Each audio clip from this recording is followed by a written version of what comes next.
네, 출발 증시와이드 2부 순서 이어가겠습니다. 잠시 후 11시부터 종목 상담 이어집니다. 문자 013-3366, 0110, 전화 02-3153-2600으로 2610으로 전화를 주시면 11시부터 종목 상담해드리니까요. 많은 관심과 참여를 부탁드립니다. 자, 오늘 출발 증시와이드 2부에서 준비한 내용들입니다. 네, 김동섭의 마켓포인트, 솔로몬 투자증권 김동섭 이사와 함께 글로벌 주요 이슈를 분석하고 필승 투자 전략을 짭니다. 동상이몽 수급으로 보는 시장에서는 신한 PWM 압구정센터 박재민 팀장과 함께 실시간 주체별 수급 상황과 개인을 위한 투자 전략 제시합니다. 이슈 정복하기 대성투자자문 안종호 주식운용팀장과 함께 핵심 경쟁력 강화를 위해 조직 개편을 단행하겠다고 밝힌 NC소프트의 향후 미래를 전망하고요. 약시장에서도 52주 신고가를 기록하고 있는 대단한 종목들을 살펴봅니다. 홍반장의 스몰캡 뚫기에서는 라이징 스탁의 홍희진 팀장과 함께 숨겨진 가치주를 찾아보겠습니다. 네, 먼저 솔로몬 투자증권 김동섭 이사를 연결합니다. 안녕하세요. 네, 안녕하세요. 네, 이번 FOMC 회의에서 경기 부양을 위해서 올 연말까지 2,670억 달러 규모의 오퍼레이션 트위스트를 연장해 시행을 하고 또 2014년 말까지 내후년이군요. 초저금리를 유지하는 기존 통화 정책도 유지하기로 이렇게 결정을 했네요. 자, 근데 이런 호재에도 불구하고 시장의 반응은 그냥 뜨뜻미지근합니다. 영 신통치가 않은데요. 그 이유는 무엇일까요? 지금 그 시장에서 바랬던 것은 이제 오퍼레이션 트위스트는 당연한 거다라고 보고 있었고, 거기에 대해서 그동안 뭐 3차 양적 완화에 대한 부분이 계속 얘기가 있었기 때문에요. 조금 더 강력한 어떤 대책이 경기 부양식에 나오지 않을까라는 기대 심리가 있었는데 그게 나오질 않았죠. 그래서 그것 때문에 사실은 미국은 주가가 좀 많이 밀리다가 마지막에 4시 15분부터 다시 저점 찍고 약보합으로 마감하는 모습이었는데요. 제가 보는 견해로는 사실 그 나쁜 재료가 아닙니다. 저는 뭐 시장에서 계속 얘기한 것 중에 하나가 오퍼레이션 트위스트 정도만 나와도 더 이상 뭐 문제가 될 게 없다. 근데 여기서 이제 중요한 것은 우리가 이제 더 오퍼레이션 트위스트보다 더 강한 어떤 부양책이 나오길 바라는데 안 나왔기 때문에 실망할 것이다 생각하시면 안 될 것 같고요.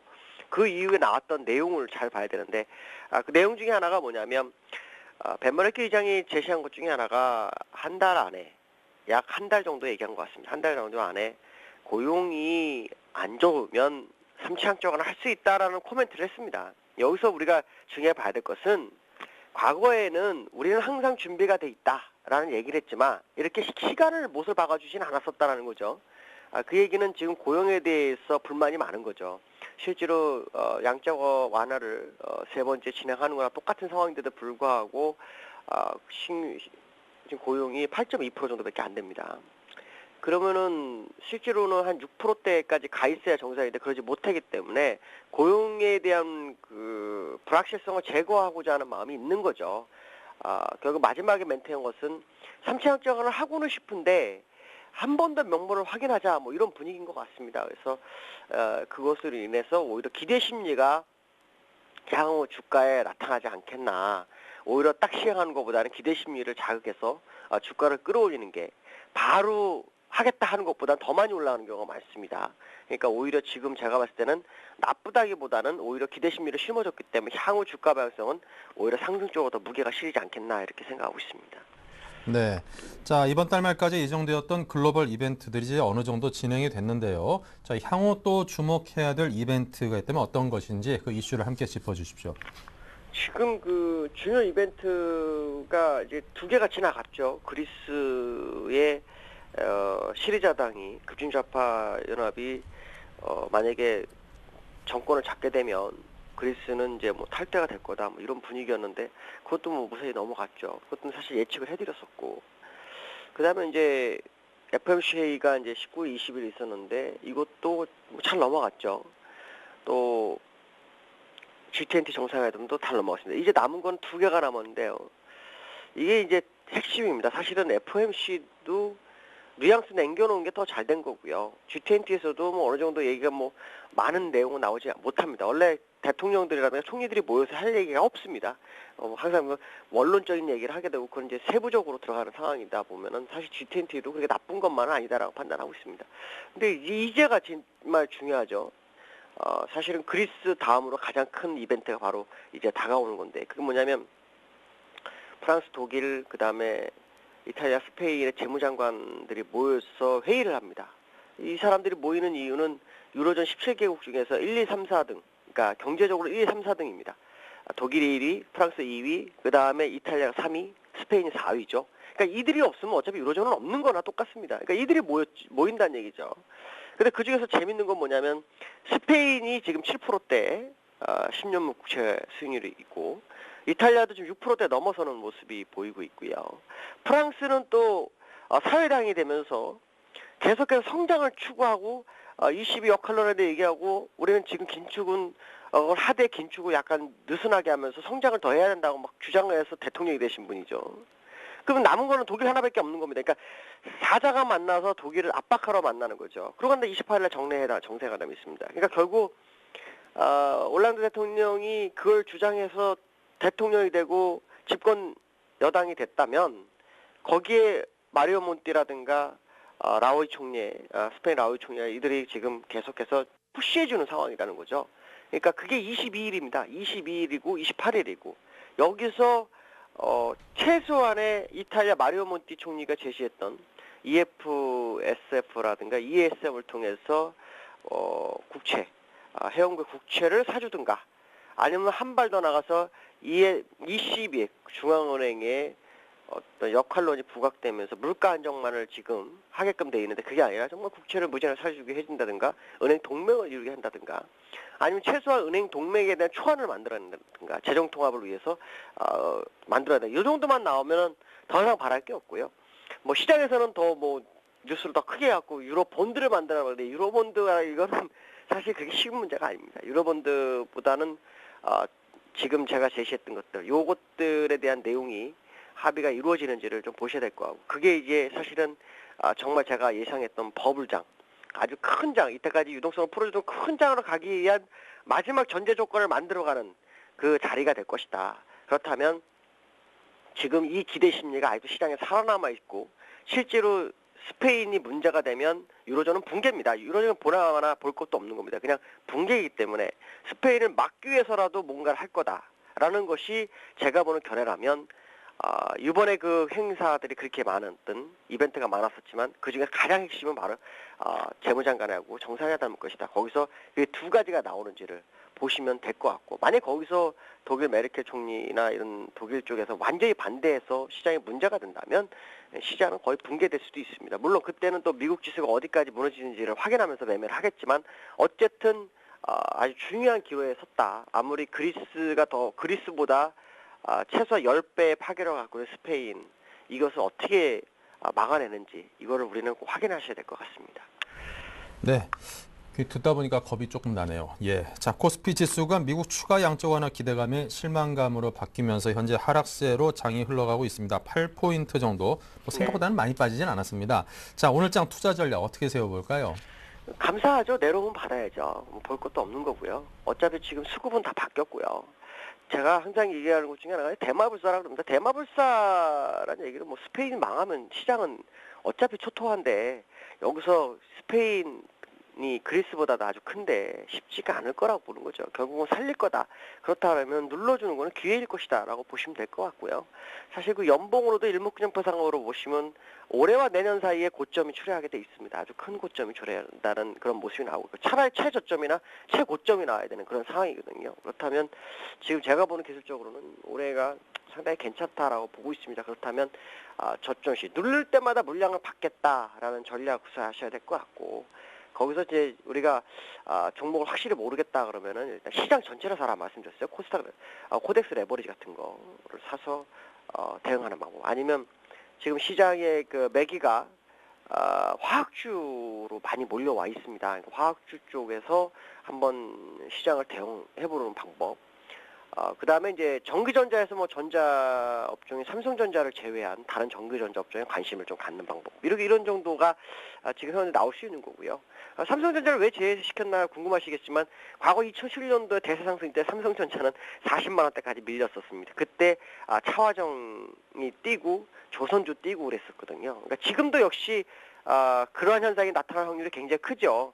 왜냐하면 삼성전자가 120만 원대까지 올라왔다면 그 당시 2007년 40만 원대, 지금 3배가 올랐기 때문에 거기에 지금 매수세가 너무 많이 붙어 있어서 다른 점이 못 간다고 본다면 결국 삼성전자가 잠시 멈춰주는 것도 시장에 도움이 된다고 보는 거고 실제로 그렇게 될 확률이 높고요. 삼성전자로 보면은 지금 우리나라 지수는 지금 2,300, 400 정도 돼 있죠. 근데 지금 다른 차화적으로 봤을 때 지금 1,600, 7, 80에서 1,800 요선 사이입니다. 그러니까 뭐 종목의 어떤 갭이 커져 있는 상황이라 그 갭을 메워주려면 삼성전자 멈추고 다른 종목이 당겨줘서 지수를 상당히 높이는 그런 전략이 나올 수 있습니다. 그래서 이런 종목에 관심을 갖는 그런 전략이 필요하지 않을까. 그리고 눌러질 때마다 시장을 상승 쪽으로 보고 대응해 주는 것이 더 좋다라고 말씀드릴 수 있습니다. 네, 스페인 문제는 대마불사 원칙에 따라서 결국엔 해결될 것이고 이렇게 눌림목이 좋은 매수의 기회로 활용해 볼 수 있을 것이다. 이렇게 정리를 해보면 될 것 같습니다. 자, 지금까지 솔로몬 투자증권 김동섭 이사님이었습니다. 감사합니다. 네, 감사합니다. 네, 자 계속해서 신한금융투자 PWM 압구정센터의 박재민 PB팀장 만납니다. 안녕하세요. 네, 안녕하세요. 네, 양시장의 흐름과 주체별 수급 상황 정리할까요? 네, 일단은 FOMC 시장에서 기다렸던 거죠. 밤사이 끝났습니다. 근데 어떤 MBS 매입이라든지 자산 매입, 그리고 추가 양적 완화 전혀 언급이 없었고요. 오퍼레이션 트위스트 6월 말에 종료되는 정책을 연말까지 연장을 하겠다. 금액은 좀 줄였죠. 미국계 투자은행들이 사실 QE3를 사실 기대를 했었습니다. 근데 미국계 투자은행들의 예측도 좀 빗나가는 어떤 부양 측의 기대 심리가 그동안에 많이 반영이 됐다고 일단 가정을 했기 때문에 금일부터 되돌림이 있을 가능성이 커진 상황입니다. 하지만 6월부터 시장을 견인한 건 외국인의 비차익 매수입니다. 그렇기 때문에 거래 대금이 워낙 한산한 가운데서 비차익 매수, 결국 파생 시장에서 외국인의 역할이 지금 커졌기 때문에 금일도 사실 지금 약보합으로 나오지만 외국인에서 어떤 비차익 매수가 진행이 지금 프로그램 물량이 계속 진행이 중인데요. 이렇게 되면 종가상을 또 끌어올릴 수 있는 여건도 되겠지만 상당히 좀 답보적인 지수 흐름을 보이는 게 좀 재미는 없다 이렇게 좀 보는 시장에 맞겠습니다. 일단은 업종별로 주체별로 수급 상황 체크를 해보면요. 외국인 금일은 적극적으로 사지 않는데요. 역시 프로그램으로 일단 사고 있습니다. 전지시장에서 삼성전자 아무래도 팔다 보니까 178억 정도 지금 매도 우위를 나타내고 있고요. 큰 특별한 점은 없습니다. 기간은 397억 정도 팔고 있고요. 전기전자랑 화학업종을 좀 많이 팔고 있습니다. 개인은 오늘 오랜만에 좀 매수를 해주고 있는데 323억 정도 사고 있고요. 역시 화학업종과 전기전자 업종 기간과 반대되는 포지션을 많이 좀 베팅을 하고 있습니다. 코스닥 같은 시장 기간이 어제도 많이 샀는데 종가 기준으로 오늘 40억 정도 들어오고 있습니다. IT 하드웨어 업종으로 좀 많이 사고 있고요. 외국인은 간망세고요. 지금 시장에서 빵원으로 지금 나오고 있습니다. 개인은 35억 정도 팔고 있고 기관과 개인의 싸움만 지속되고 있는 게 특징적이다. 이렇게 좀 말씀을 드리고 싶습니다. 네, 오늘 투자 주체별 속내를 표현하시자면요. 외국인 당분간 어쨌든 지금 이벤트가 밤사이 끝났고 지금 남은 게 이제 유럽 재무장관의 유럽 정상회담 이제 유럽 문제가 사실 이제 또 기다리고 있는데요. 어쨌든 당분간 프로그램 매매만 돌리자. 왜냐면 개인이 달라붙지도 않고 기관이 달라붙지도 않습니다. 외국인 혼자 플레이할 수는 없을 거고요. 프로그램 매매만 돌려서 어쨌든 바스켓으로 싼 종목들 그리고 시장에서 상당히 자기네 포지션을 늘리겠다. 이런 좀 매매 패턴만 보이고 있는 것 같습니다. 개인 같은 경우에는 오히려 좀 거꾸로 계속하는 모습을 좀 보이는 것 같은데요.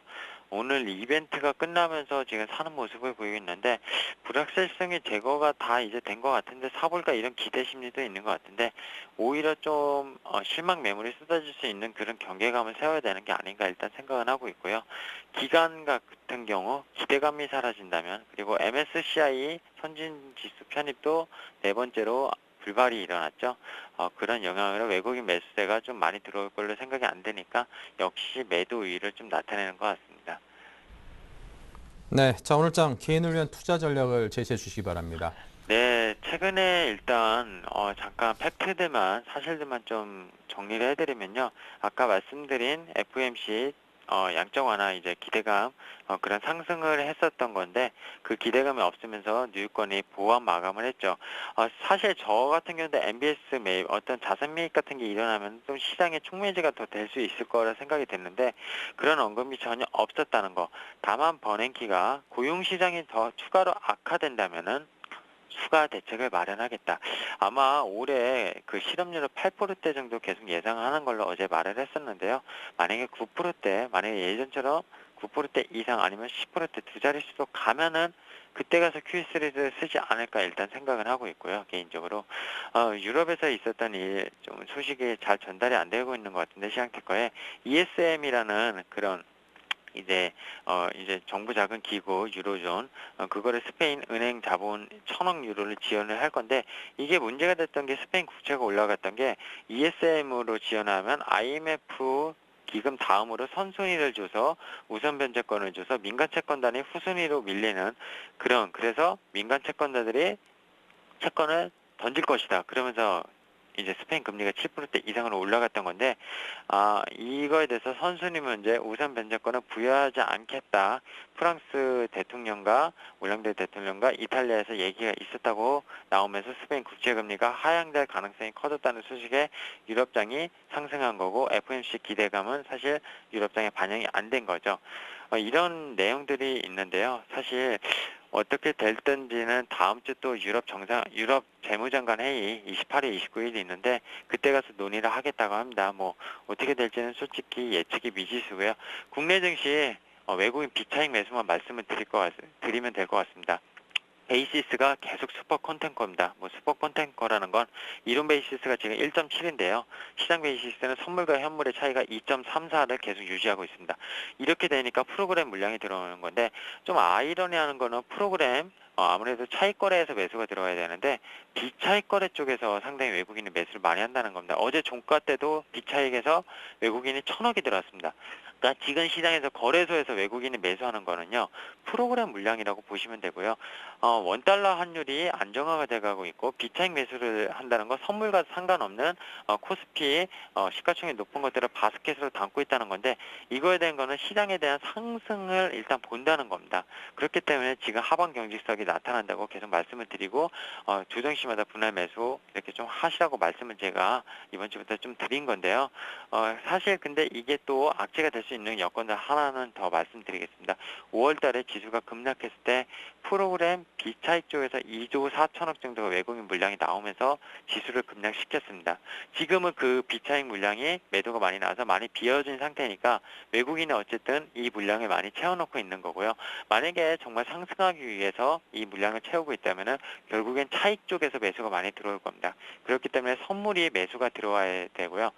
선물 쪽에서 어제 3천억 매도가 나왔고 오늘 1,200억 매수가 들어오고 있는데 적극적인 매수세가 아직까지 나오고 있지 않습니다. 그래서 지금 웹도독 현상이 결국 심하다 보니까 현물 쪽 보시지 마시고요. 선물 외국인 매수가 정말 적극적으로 많이 된다면 상당히 지수 상승이 크게 일어날 수 있는 건 분명합니다. 하지만 계속 선물 매도위가 많다면은 5월달처럼 비차익 매수를 많이 진행을 해놨다가 그 프로그램 물량을 쏟아부을 수 있는 상황도 발생할 수 있기 때문에 그런 점은 좀 유념하셔서 일단은 장중 트래킹, 장 종료 트래킹, 선물 매도 변화를 항상 꾸준히 보시고요.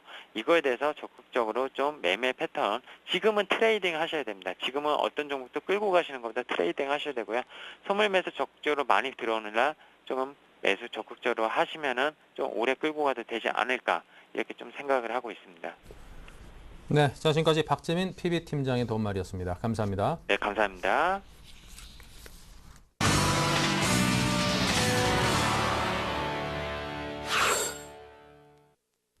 네, 전문가들의 12자 투자 전략 이어가겠습니다. 자, 5분의 전문가가 제시를 해줬는데요. 박성일 연구원은 주도주를 분할 매수하는 전략을 시행하자고 했습니다. 자, 그 이어서 박소영 대리는 외인 포지션에 주목해서 개별주를 매매하자. 신용훈 연구원은 쉬어가는 장세이다. 최희용 대리 갤럭시 S3 관련주에 관심을 갖자. 김도영 대표는 대형주 매매, 오늘 오후장 저점 지지 시에 매수하자고 했고요. 관심 업종으로는 박성일 연구원이 자동차 업종의 하락 시 분할 매수를, 박수영 대리는 갤럭시 S3 관련주를 매매하자 신용훈연구원 자동차 업종의 이익 시현 구간이다. 최희용 대리는 핸드폰 관련 부품주, 그리고 김도영 대표는 IT 부품 바이오의 단기 매매 가능 구간이다라고 했습니다. 네, 오늘은 교보증권 청담지점의 최희용 대리와 전화 연결합니다. 안녕하세요. 네, 최희용 대리님. 네, 안녕하세요. 네, 자 현재 시황부터 짚어볼까요? 네, 5월 중순 이후에 2달 동안 1900선을 유지를 못했는데요. 어제 장중에 잠깐 1900선을 회복하는 모습을 보였지만 아직까지 1900 안착이 시기상조로 보이는 관점입니다. 네, 오늘 아침에 MSCI 선진국 지수 편입이 불발되었다는 소식이 들려왔고 FOMC 내용에 대해서도 시장에서 전반적으로 실망감이 펼쳐지면서 시장은 외인 기관 매도로 시작했고요. 뚜렷한 주도 업종 및 주도 테마가 부족해서 추가 상승을 기대하기는 어려워 보입니다. 다만 스페인 국채 금리가 6%대로 하락하면서 유럽 위기는 다소 숨통이 트인 모습입니다. 최근 지수 반등의 모멘텀이 그리스 불확실성 완화와 미국의 추가적인 3차 양적 완화에 대한 그런 기대감이 반영된 건데요. 전체적으로는 기술적 반등으로 해석하는 것이 맞기 때문에 이번 반등은 차익 실현 또는 비중 축소의 관점에서 대응하는 것이 좋겠습니다. 코스닥 역시 저점 대비 8% 정도의 반등이 나왔지만 최근 금감원의 정치 관련주 테마 달성 및 뚜렷한 테마 주도주가 없기 때문에 추가 상승을 기대하기보다는 주식 비중을 줄이는 기회로 삼는 것이 좋겠습니다. 코스닥의 열기를 가장 잘 확인할 수 있는 것이 상한가 종목의 분석인데요. 최근 들어서 연속 상한가 종목이 눈에 띄게 줄었습니다. 이는 매수 세력의 결집이 부족하다는 해석으로 볼 수가 있고 비중 축소의 관점으로 대응하는 것이 좋겠습니다. 네, 자 오늘 갤럭시 S3 관련주에 관심을 갖고 또 핸드폰 관련 부품주에 대해서 말씀하셨는데요. 상세한 설명을 주시죠. 다른 업종에서는 뚜렷이 성장성이 드러나는 것이 없고요. 전체적으로 세계 경제가 불황이기 때문에 호재가 있는 업종이 아니면 초과 수익을 올리기가 어렵습니다. 최근 노키아의 부진과 애플이 주춤한 상황에 삼성전자가 세계 시장의 핸드폰 점유율을 많이 높여나가고 있습니다. 갤럭시 S3 출시가 얼마 안 남았는데요. 이미 선 주문 물량만 해도 1000만 대로 관련 부품주 중에서 최고 수혜주를 찾는다면 좋은 수익을 얻을 수 있는 기회가 될 것입니다. 네, 자 오늘 장에서 관심 가질 종목은 어떤 겁니까? 네, 오늘의 추천주는 옵트론텍입니다. 올해 들어서 가장 많은 주가 상승폭을 기록한 종목 중 하나인데요. 스마트폰 관련 카메라 모듈 관련주로 보시면 되겠습니다. 최근 노키아의 구조조정 소식이 이어지면서 삼성의 갤럭시 관련주들이 점점 높은 상승폭을 보여주고 있는데요. 갤럭시 3뿐만이 아니라 갤럭시 노트에도 핸드폰 관련된 카메라가 내장되기 때문에 그 효과는 더욱 크다고 볼 수가 있습니다. 2분기 실적도 1분기보다 훨씬 좋아질 걸로 기대가 되고요. 현재 시가총액이 1,700억 원 내외인데 올해 예상 영업이익이 200억 원이 넘기 때문에 주가는 추가 상승 여력이 충분합니다. 매수가는 현재가인 8,700원, 목표가는 12,000원, 손절가는 전저점인 7,500원을 제시하도록 하겠습니다.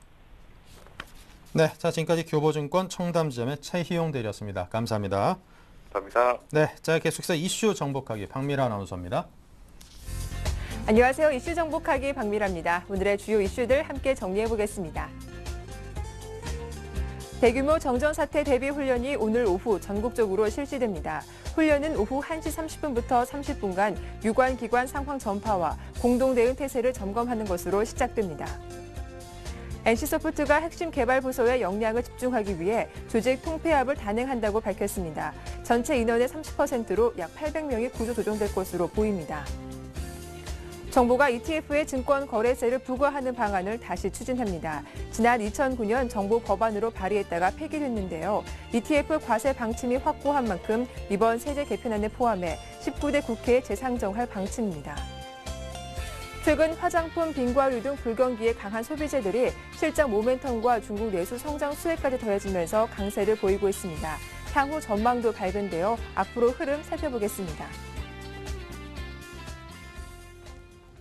네, 이슈 정복하기 오늘 순서는 대성투자자문의 안종호 주식운용팀장과 함께하겠습니다. 안녕하세요. 예, 안녕하십니까. 네, 무더위에 에어컨 사용이 크게 증가하면서 오늘 사상 처음으로 정전 대비 훈련이 실시되죠. 전력 수급에 비상이 걸렸는데 좀 자세한 내용 살펴봐 주시죠. 예, 오늘 정부가 오늘 오후 2시에 정전 대비 위기 대응 훈련을 실시한다고 밝혔는데요. 그 지식경제부는 그 실제 전력 수급 상황이 비상 상황이 돌입했을 때를 대비하고 단전 사태가 벌어졌을 때 피해를 최소화하기 위해서 모의 훈련을 한다 이렇게 밝혔습니다. 무엇보다도 이제 절전에 대한 국민들의 경각심을 이제 높이기 위한 목적으로 보입니다. 그 지식경제부에 따르면은 실제 지난달 말에서 그 산업체의 수요 관리가 없었다면은 예비 전력이 50에서 250만 킬로와트까지 떨어지면서 비상 경보 발령 가능성이 매우 높은 상황이라고 합니다. 그 재난경보 사이렌이 이제 민방위 경보가 울리면요, 그 시민들은 그 대피할 필요는 없고요. 그 머물고 계신 가정이나 직장, 뭐 기업체에서 그 절전을 참여하면 된다고 합니다. 최근 한국전력하고 관련된 뉴스를 보면은 그 5월 전력 판매 수입이 전년 대비 21.3% 올라서 3조 4천억 원 정도 됐다는 뉴스하고요. 5월 개통 한계 가격이 킬로와트당 171.4원으로 동월 대비 45.5% 올랐다는 뉴스입니다. 그 전력 판매 수입이 많이 늘어났다는 것은 이제 전기료를 인상했기 때문인데요. 그것 플러스 아무래도 날씨가 더우니까 사용량이 늘은 것으로 보입니다. 그 개통 한계 가격이 올랐다라는 것은 한전이 전기를 만드는데 비용이 그만큼 많이 올랐다라는 얘기인데요. 발전에는 두 가지 발전이 있습니다. 그래서 기조 발전하고 첨도 발전이 있는데요. 기조 발전이라는 것은 원자력 같이 이제 원가가 싸다고 알려진 이제 발전소를 24시간 풀가동하면서 그 필요한 생산량을 기초적인 부분을 계속 공급을 하고요. 첨도 발전을 통해서 이제 가스나 석탄을 통해 가지고 모자란 그 발전 부분을 채워나가는 겁니다. 그렇기 때문에 그 개통 한계 가격이 많이 올랐다라는 것은 그만큼 이제 전력 수요가 많아서 그 석탄이나 가스로 발전한 양이 많았다 이렇게 보시면 될 것 같습니다. 그 전력 부족 사태가 이제 글로벌한데요. 글로벌 기후 변화에 맞물려서 냉난방기계 수요도 계속 증가하고 있고 소득이 증가할수록 또 전력 사용들이 늘고 있습니다. 그리고 또 가게들 같은 이제 상업용 전력들도 많이 이제 매년 증가하고 있는데요. 이런 이제 전력 부족 사태는 당연히 이제 수요 변화에 대해서 공급이 원활하지 않기 때문입니다. 그래서 정부에서는 그 발전소 건설이 지연되고 있고 뭐 투자 재원이 부족하다. 그 한전의 그 채권이 너무 많아서 발전 그 재원이 부족하다라는 그런 면들을 들고 있습니다. 실제 그 정부에서는 매년 작년에도 2% 정도 그 전력이 늘 것이다라고 가정을 하고 건설을 하고 있었는데 실질적으로는 5.2%가 늘었기 때문에 그 전력 수급 계획에도 차질이 빚어지고 있습니다. 그 저희가 주식을 하다 보니까 증권거래소도 이제 참여를 하는가 굉장히 궁금한데요. 그 증권거래소도 공공기관이다 보니까 2시에 정전 대비 훈련을 하지만 그 주식과 관련된 어떤 그런 것이 아닌 이제 생활과 관련된 절전을 하기 때문에 주식 거래에는 이상이 없다고 합니다. 네, 다음 소식입니다. NC소프트가 조직 개편을 단행했죠. 그동안 구조 조정은 없다는 입장을 수차례 밝혀왔는데 1분기 이익도 크게 감소해서 어쩔 수 없는 선택이다 이런 말이 나오고 있더라고요. 적게는 200명, 많게는 800명까지 내다보고 있다고요. 예, 그렇습니다. 그 NC소프트가 그 조직 통폐합을 하겠다고 밝혔습니다. 그래서 시장에서는 그 적자 사업이던 캐주얼 게임이나 모바일 게임 그리고 음악 사업 등에 대해서 그 조직의 통폐합이 되지 않을까 이렇게 예상을 한다고 합니다. 그 NC소프트는 지금 조직 개편을 통해서 그 떠나는 인력에 대해서는 적절히 보상을 해주겠다라는 계획을 가지고 있다고 하고요. 현재 지금 차기 개발 게임 태스크포스는 해체됐고 새로운 게임 개발 프로젝트도 대부분 중단된 상태라고 합니다. 그리고 또 사용자가 적고 이익이 나지 않는 게임은 조만간 이제 서비스도 중단할 계획이라고 하는데요. 그 업계에서는 이번 조직 개편을 통해서 NC소프트가 MMORPG를 중심으로 하는 슬림한 이제 개발 조직이 되지 않을까 이렇게 보고 있다고 합니다. 특히 이번에 최대 주주가 된 넥슨이 그 넥슨의 MMORPG 게임을 집중 개발하게 되는 게임 스튜디오 역할을 하지 않을까 이런 예상을 하고 있다고 하는데요. 예전에 이제 김택진 NC소프트의 김택진 사장은 NC소프트가 이렇게 PC 게임에만 머물면 안 된다. 그랬기 때문에 모바일 게임이라든지 음악이라든지 캐주얼 게임 등에 이제 진출을 해야 된다라고 해서 성장 사업으로 이런 사업들을 택했었습니다. 그런데 이제 이번에 그 지분 매각을 통한 이후에 이렇게 이제 조직 개편이 나오고 있는데요. 그 기관 투자가들은 이번 지분 매도가 발표됐을 때 대거 주식을 매도하는 형태를 보였고요. 그 주식들을 이제 외국인 투자가들이 사는 형태를 보였습니다. 기관 투자가들은 이렇게 이제 앞서 말한 것처럼 신동력 성장 부분도 없어지고 이렇게 조직이 이상해지면은 그 미래가 불투명해졌다라는 점을 보고 있고, 외국인 투자가들은 아무래도 영업이익률이 낮고 있었는데 그 부분을 이제 까먹고 있던 어떤 부분들이 정리될 뿐만 아니라 최근에 나오고 있는 블레이드 앤 소울도 잘 나가고 있다라는 점을 이제 단기적으로 좋게 보고 매수를 하고 있는 것 같습니다. 양쪽에 이제 의견이 굉장히 극명하게 나눠지고 있는데 반해서 주가는 그렇게 크게 움직이고 있지 않는데요. 이런 이제 괴리가 발생했기 때문에 저희는 이제 그 주가가 둘 중 어느 쪽으로 이제 변동성을 가지면서 움직일 거라고 예상을 하고 있습니다. 네, 다음 소식입니다. 정부가 ETF에 증권거래소를 부과하는 방안을 추진하고 있다고 하죠. 앞서 18대 국회에서 한번 추진됐다가 실패한 바 있는데 자세하게 살펴봐 주시죠. 예, 지난 2009년에 정부가 발의했다가 18대 국회가 그냥 막을 내리면서 폐기됐었습니다.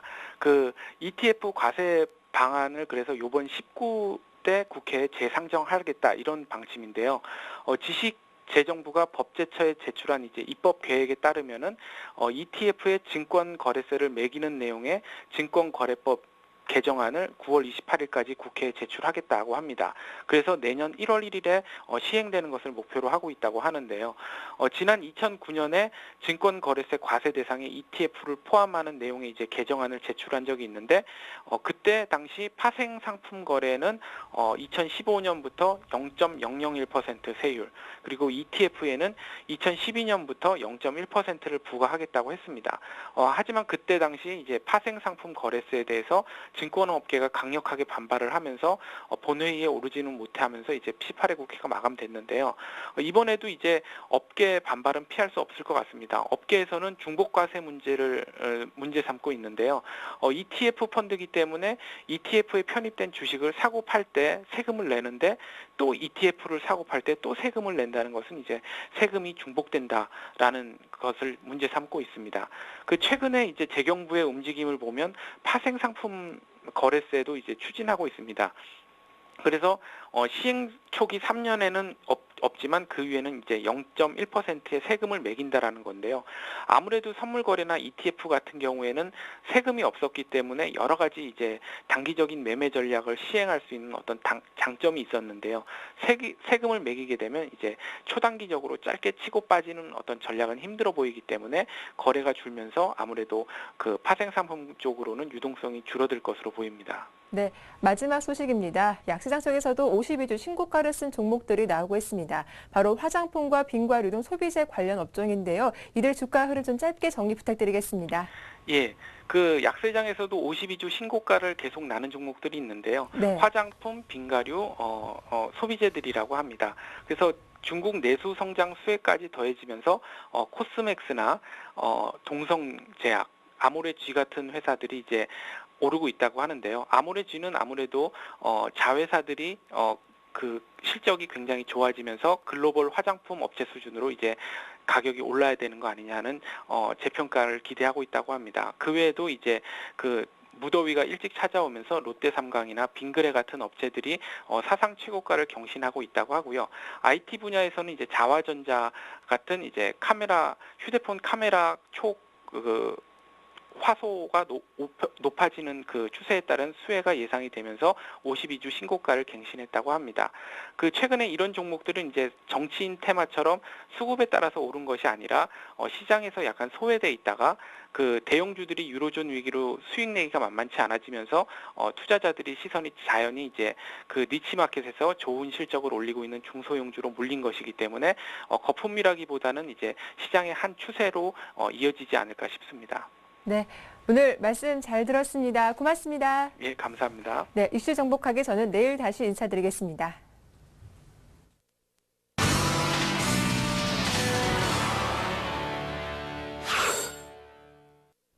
네, 리딩투자증권 우성재 팀장을 연결해서 중국 증시 듣습니다. 안녕하십니까? 예, 안녕하세요. 네, 설명 부탁드릴게요. 예, 오늘 중국 본토지수 약세 움직임 보이고 있습니다. 전일 2300선 지지하지 못한 모습을 보였었는데 결국 2300선 밑에서 장 시작하는 모습인데요. 현재 상하이 종합주가지수 0.39% 하락한 2283.80포인트의 장 움직임 보이고 있습니다. 시장에서의 매도 물량들 좀 출현하고 있는 모습을 보이고 있는 가운데 과연 중국 지수 2300선 위에 안착할 수 있을지 여부 좀 지켜보셔야 될 것 같습니다. 최근 들어 중국의 한머니 자금의 유출 우려가 더욱더 확대되는 모습을 보이고 있는 만큼 시장에서의 부담감이 좀 나타나고 있는 모습을 보이고 있는데요. 하지만 이와 반면 지금 도이치은행에서는 중국의 건설기계 업종 완만한 상승세가 전망된다는 언급을 해놓으면서 이러한 건설기계 관련 업종에 대한 기대감은 좀 확대되고 있다고 보시면 좋을 것 같습니다. 최근 중국의 금리 인하 이후 지금 금리 인하 이후에도 불구하고 계속적인 중국 경제 둔화 우려감이 커지고 있는 가운데 7월 달에도 지급 준비가 인하될 것이라는 전망이 나오면서 긴축 기조 완화에 대한 기대감은 좀 강하게 나타나고 있는 모습을 보이고 있습니다. 오늘 상하이 종합주가지수 2300선 위에서 움직일 수 있을지 여부 좀 지켜보셔야 될 것으로 전망되고 있는 가운데 2300선이 강한 눌림목이 형성될 수 있는 만큼 이러한 부분 염두하시고 접근하셔야겠습니다. 네, 지금까지 우성재 팀장이었습니다. 감사합니다. 고맙습니다.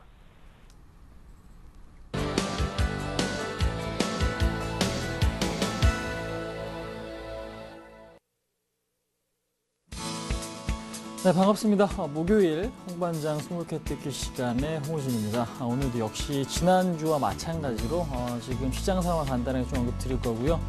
제가 관심 있게 보는 스몰캡이 어떤 부분이 있는지 잠시 뒤에 한번 말씀드릴까 합니다. 자, 시장 상황 간단하게 좀 짚고 지금 테마에 대해서 간단하게 조금 보도록 할게요. 자, 오늘 코스피 시장 같은 경우는 0.25% 지금 하락을 하고 있습니다. 반면에 코스닥 시장 같은 경우는 0.7% 정도 좀 강세가 좀 나타나고 있죠.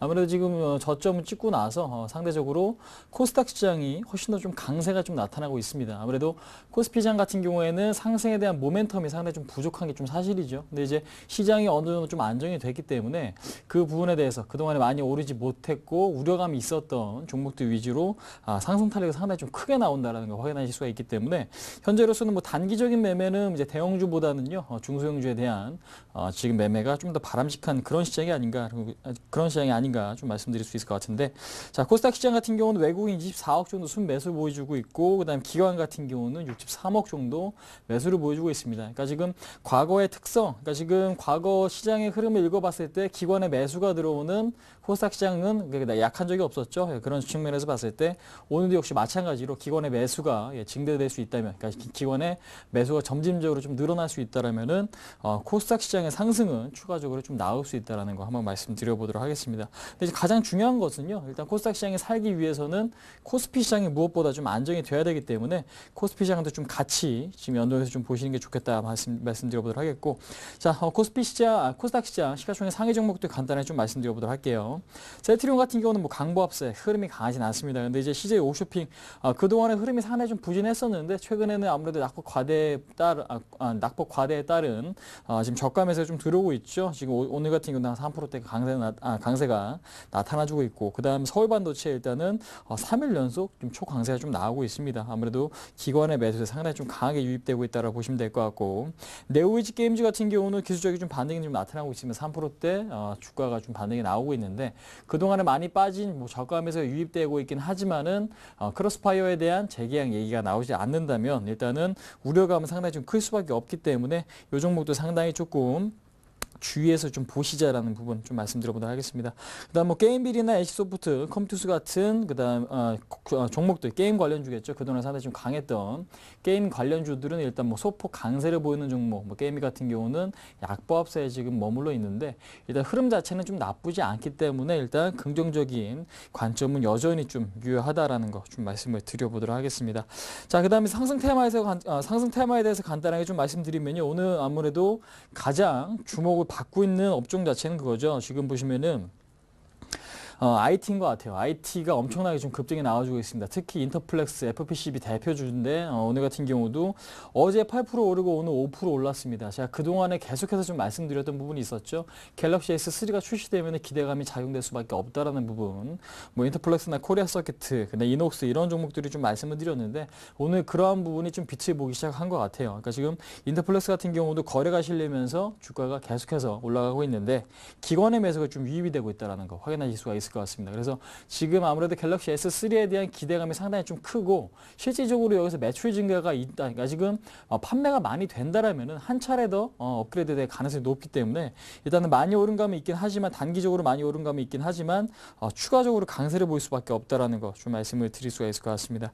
그 다음에 지금 전자결제 시스템 역시 지난주에 말씀드렸습니다. 제가 코나이, 유비벨록스, 뭐 다나, 그 다음에 KG 이니시스라든지 한국사이버결제 지금 이 종목도 역시 스마트 기기 확산에 따른 수혜를 받을 수 있는 종목이다라고 지금 언급을 드리면서 관심이 갖자라고 말씀드렸는데 오늘 역시 유비벨록스 같은 경우는 3만 원에 대한 터치가 이루어진 상태에서 상당히 좋은 흐름이 이어지고 있다는 거 확인을 하실 수가 있을 것 같고요.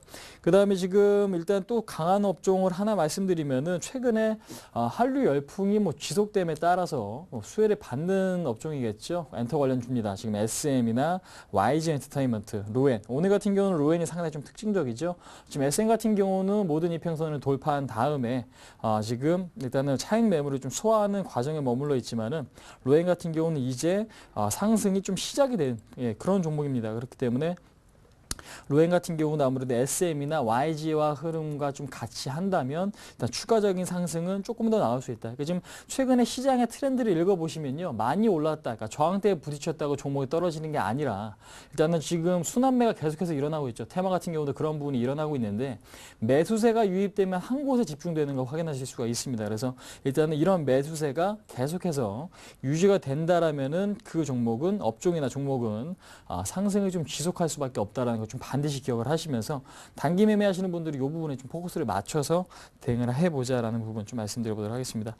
자, 그 다음에 지금 약세를 보이고 있는 테마, 뭐 하락폭이 크진 않아요. 근데 이제 안철수 테마에 대해서 간단하게 좀 말씀드리면은 안넷 같은 경우는 1.5% 하락을 좀 보이고 있고 우성사료 뭐 3.5%, 근데 지금 마크로젠 같은 경우는 일단 1%대 상승 전환을 했습니다. 그런 측면에서 봤을 때 일단 단기성인 재료 악재가 좀 나오긴 했는데 지금 안철수 원장이 2학기에 서울대에서 2학기 일정을 좀 잡았다. 2학기 일정을 잡았다는 얘기는 정치권에서 좀 발을 뺄 수 있다라는 의미로 해석이 됐습니다. 장 초반에는. 근데 이제 그런 부분이 어느 정도 좀 안정이 되면서 일단 안넷 같은 경우는 하락이 좀 제한되고 있죠. 그러니까 지금 악재가 있긴 하지만은 악재 자체가 심각하게 받아들여지고 있지 않은 상태고 올해는 이제 대선이 있는 해기 때문에 대선 관련주는 지금 계속해서 좀 반드시 관심을 가져보자라는 말씀 드릴게요. 그래서 안넷 같은 경우는 일단 10만 원이 이탈되지 않는다라면 일단은 상승 기조 쪽으로 언제든지 갈 수 있는 그런 종목이다라고 지금 말씀드리겠고요. 여기서 어떤 긍정적인 뉴스가 하나만 나오더라도 아니면은 기대감이 작용될 수 있는 부분이 하나라도 좀 나온다면 주가는 좀 급등할 수 있기 때문에 11만 원이 단기적인 지지선, 그러니까 지금 11만 원이 이탈되지 않은 상태에서 옆으로 기는 흐름이 나와줄 경우에는 지금 안넷 같은 경우는 상당히 조금 중요하게 좀 보자라는 거 한번 말씀드려보도록 하겠습니다. 자, 오늘 일단은 제가 관심 있게 보는 테마를 좀 말씀드릴까 해요. 지금 보시면은 시스템 반도체에 대해서 좀 말씀을 드리겠습니다. 제가 지난주에 언급을 드렸죠. 오늘은 시스템 반도체에 대해서 언급을 드린다라고 말씀을 드렸는데, 자, 일단 시스템 반도체라는 게 뭐냐면요. 지금 뭐 가전제품을 각 가정마다 하나 이상씩 엄청나게 좀 많은 가전제품을 좀 갖고 계시죠. 근데 이제 그 가전제품에 대해서 지금 작동을 할 수 있게끔 명령을 내리는 그런 반도체다라고 이해를 하시면 될 것 같습니다. 메모리 반도체는 단순히 저장 능력이 좀 강하죠. 근데 이제 시스템 반도체 같은 경우는 사람의 뇌의 역할을 할 수 있습니다. 뇌 같은 경우는 뭐 저장도 하긴 하지만은 어떠한 부분에 명령하는 그런 행동도 하기 때문에 뇌의 역할을 하고 있다. 그러니까 전자제품의 뇌의 역할을 하고 있는 게 시스템 반도체다라는 부분 좀 이해를 하실 필요가 있을 것 같고, 아무래도 지금 어떤 버튼을 누르게 될 경우 그 버튼을 누르고 나서 작동이 필요한 명령 체계를 지금 제어해 주는 게 일단은 시스템 반도체라는 거 한번 말씀드릴 수가 있을 것 같은데, 일단은 우리나라 지금 그 반도체 시장은 삼성전자, 하이닉스가 지금 메모리 쪽에서는 가장 좀 높은 점유율을 차지하고 있죠. 근데 이제 시스템 반도체 쪽에서는 그 글로벌 점유율이 3%밖에 되지 않습니다. 근데 그렇기 때문에 그만큼 우리나라 기업에 대한 성장성이 상당히 좀 클 수 있다라는 부분과 앞으로 헤쳐나가야 될 부분이 상당히 좀 많다라는 걸 좀 의미하기 때문에 그 부분 좀 중요하게 좀 봐주시고요. 그다음에 지금 공정 순서를 제가 말씀드리면은 시스템 반도체에 있어서 가장 중요한 게 그겁니다. 그러니까 지금 설계예요, 설계. 그러니까 반도체에서 설계를 해서 어떤 특정 상품에 맞게 설계하는 게 가장 좀 중요한데, 팹리스라고 하죠. 팹리스 절차. 그러니까 팹리스 기업들이 가장 좀 중요하다라고 좀 보시면 될 것 같고, 그 다음에 그 설계를 해주면은 설계된 제품을 이제 파운드리 업체가 생산을 하게 되겠죠. 그건 이제 동부하이텍에서 거의 다 지금 생산을 하고 있다라는 거 한번 말씀드리겠고, 그 다음에 그 생산된 제품 자체를 패키징해서 그 다음에 나머지는 이제 테스트는 이제 분량이 많아질 수 있나. 분량이 많으면 기업 이미지가 안 좋아질 수 있기 때문에 분량이 좀 적어야 상당히 좀 좋다라는 거 한번 말씀드릴게요. 그만큼 테스트 관련 업체들의 지금 중요도가 상당히 좀 높아졌다라는 거 말씀드리겠습니다. 그래서 일단은 팹리스 업체는 지금 실리콘웍스나 아나패스, 파운드리 업체는 동부하이텍이나 이런 종목 있고, 그다음 패키지 업체는 시그네틱스나 STS 반도체, 네패스 같은 종목들이 있을 거고요. 그다음 테스트 업체 같은 경우는 고영, 리노공업, 아이테스트 같은 업체들이 있습니다. 근데 이제 제가 지금 관심 있게 지금 보는 종목은요. 아무래도 지난주에 이어서 이번 주도 좀 마찬가지 지금 내용을 좀 드릴 것 같은데, 뭐냐면은 일단은 시장에서 가장 좋은 점유율을 차지하고 있는 기업이겠죠. 지금 보시면은 네패스 잠깐 보도록 하겠습니다. 네패스 같은 경우는 삼성전자의 지금 AP 물량 후공정 업체인데 지금 삼성전자가 그나마 그 글로벌 시장에서 시스템 반도체에서 좀 점유율을 확대시키고 있는 부분이 AP입니다. 어플리케이션 프로세서라고 하는 그런 제품, 그러니까 스마트폰에 들어가는 그런 시스템 반도체인데, 그 제품 외주를 지금 후공정 외주를 지금 담당을 하고 있죠. 앞으로 지금 네패스에 대한 수혜 기대감은 당분간 있을 수밖에 없다. 그래서 이 종목 같은 경우는 현재 흐름 자체가 좋아지고 있죠. 단기적으로 많이 오른 느낌이 있긴 하지만 느낌으로 지금 매수하시면 안 됩니다. 앞으로 추가적으로 상승할 수 있는가, 그거를 좀 주목을 하셔야 되는데, 22,000원을 뚫어서 전고점 24,000원까지의 돌파도 충분히 좀 가능할 수가 있다라는 부분이겠죠. 그러니까 제가 볼 때는 현재 2만원권 이하에서 매수하셨던 분들은 22,000원 단기적으로, 중기적으로 24,000원까지 충분히 바라보시고, 일단은 손절가 18,000원 정도 좀 잡고 대응을 하시면은 상당히 좀 좋겠다라고 말씀드려보도록 하겠습니다. 그 다음에 리노공업이라고 하는 종목이 있는데, 요거는 단기적인 대응보다는 중장기적인 대응을 하실 분들, 시스템 반도체 소켓을 생산하고 있는 기업인데 소모성 제품이에요. 그러니까 지금 점유율도 상당히 좀 좋고, 그 다음에 기업 수익성도 상당히 좀 좋고, 앞으로 시스템 반도체에 대한 테스트 과정이 제가 중요하다고 말씀드렸죠. 그렇기 때문에 리노공업이 앞으로 수혜를 받을 수밖에 없기 때문에 중장기적인 대응이 가능하신 분들은 이 종목을 좀 반드시 좀 포트에 편입을 하셔갖고, 목표가는 단기적으로 26,000원, 중장기적으로 3만원 이상까지도 충분히 좀 가능하지 않나라고 생각을 하고 있습니다. 그래서 지금 탑핏 종목 두 종목을 언급드렸습니다. 네패스와 그 다음에 리노공업, 그 다음에 좀 전에 말씀드렸던 아이테스트나 그 다음에 지금 고영이나 실리콘웍스 이런 종목 같은 경우는 단기적인 대응이나 중장기적인 대응이나 충분하지만, 현재로서는 일단 이 두 종목은 제가 지금 말씀드리는 게 지금 탑핏 종목이기 때문에 관심 있게 말씀드린 5 종목도 좀 관심 있게 보시면서 현재로서 좀 대응을 해보자라는 말씀 한번 드려보도록 하겠습니다. 그래서 지금 그동안에 말씀드렸던 자동차 부품, 그다음 전자결제, IT 부품에 맞춰서 시스템 반도체도 앞으로 성장 기대감이 상당히 큰 업종이죠. 그렇기 때문에 산업적으로 봤을 때 지금 투자를 많이 하는 쪽으로 앞으로 성장할 수밖에 없기 때문에 이 부분에 반드시 좀 포커스를 맞추셔서 지금 다음 주 한 주나 이번 주 한 주도, 그다음 주 앞으로 쭉 몇 달간 좀 관심 있게 좀 바라보는 전략으로 좀 가보자, 한번 말씀드려보도록 하겠습니다. 네. 자, 지금까지 홍반장의 스몰캡 뚫기를 함께 했습니다. 잠시 후 11시부터는 베스트 종목 상담 이어집니다. 013-3366-0110, 023153-2610으로 상담 신청하시고요. 저희 출발 증시와이드 새로이 단장한 블로그에도 꼭 한번 들러주시기 바랍니다. 자, 오늘 출발 증시와이드 1, 2부 여기서 모두 마칩니다. 내일 뵙겠습니다.